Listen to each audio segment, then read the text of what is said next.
been a big supporter of what we're doing here. And he is a 7-year veteran of the open mic scene. Making his professional debut tonight, please give a big round of applause for my comedy brother, cousin, something, Scott Schaefer!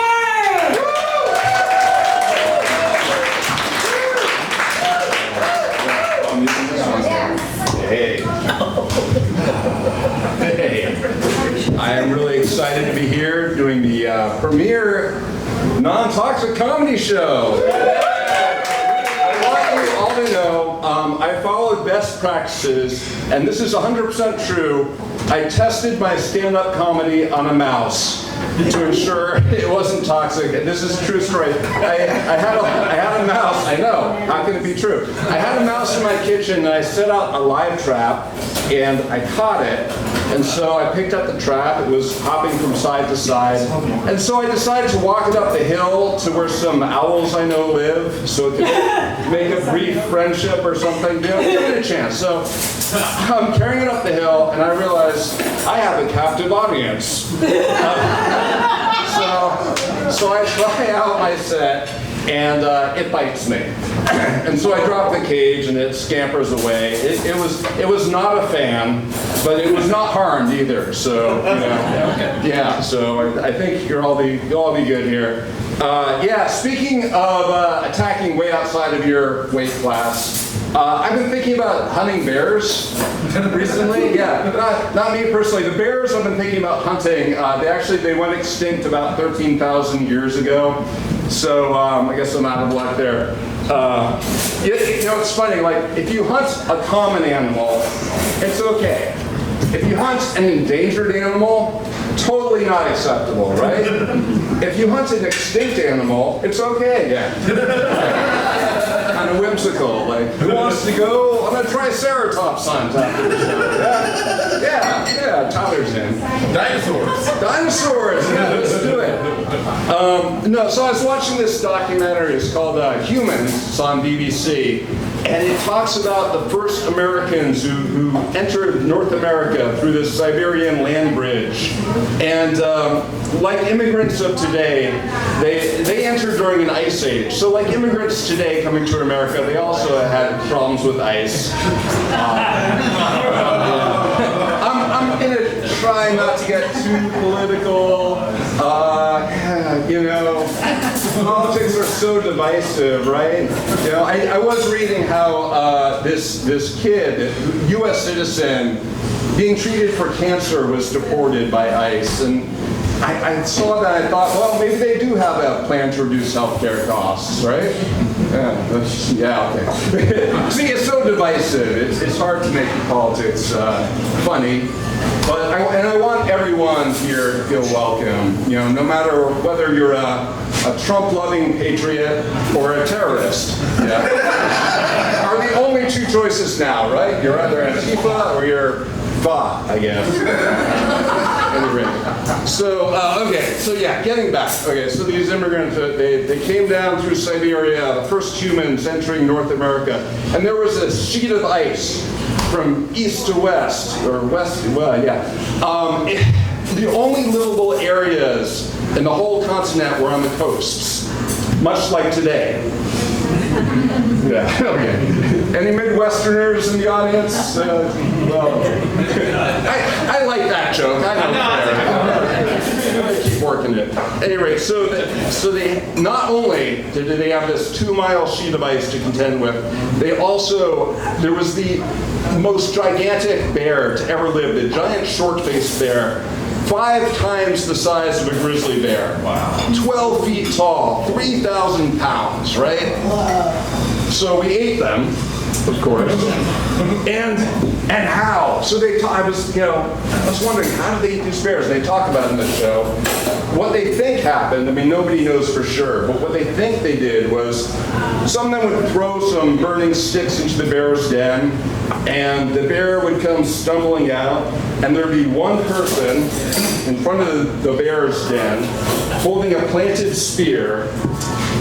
So extra long spear, one end planted in the ground. The bear would see breakfast, come stumbling out, rear up, impale itself in the heart. Who was the first person to try this? Can you imagine? And I say person, you know, I don't mean to be sexist here. Everyone I talk to thinks, yeah, it was probably a dude, right? Like, women are just too smart, I think, for this. Yeah, but can you imagine, like, it's got to be just 4 minutes of terror waiting for the most giant bear to come out of the den to try to rip you limb from limb, and all you have is a pointy stick. On the other hand, compared to a 40-hour work week, you know, on balance, maybe not so bad. So, yeah, I was thinking about it. At first, I was imagining, like, maybe it was some young man eager to, you know, prove his mettle. It could have been anyone. It could have been an elder, right? Like the bear is doing the work. All you need is a basic knowledge of bear anatomy. You know, could have been the prehistoric retirement plan, right? You know, thank you for your years of service. Here is your planted spear. Good luck, Grandpa. Yeah, he looks great for 35. I mean, however it goes down, there'll be more food to go around, I guess. So, you know, I was thinking about it. I thought this would have had to have been a team project.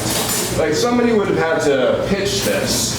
And so I was imagining at the tribal meeting, perhaps, some guy with some caveman would have said, oh, well, if there's no more business, I have a crazy idea. You know those giant bears that keep eating us? What if we eat one of them? Right? That would get people's attention. So, yeah, here's what we'll do.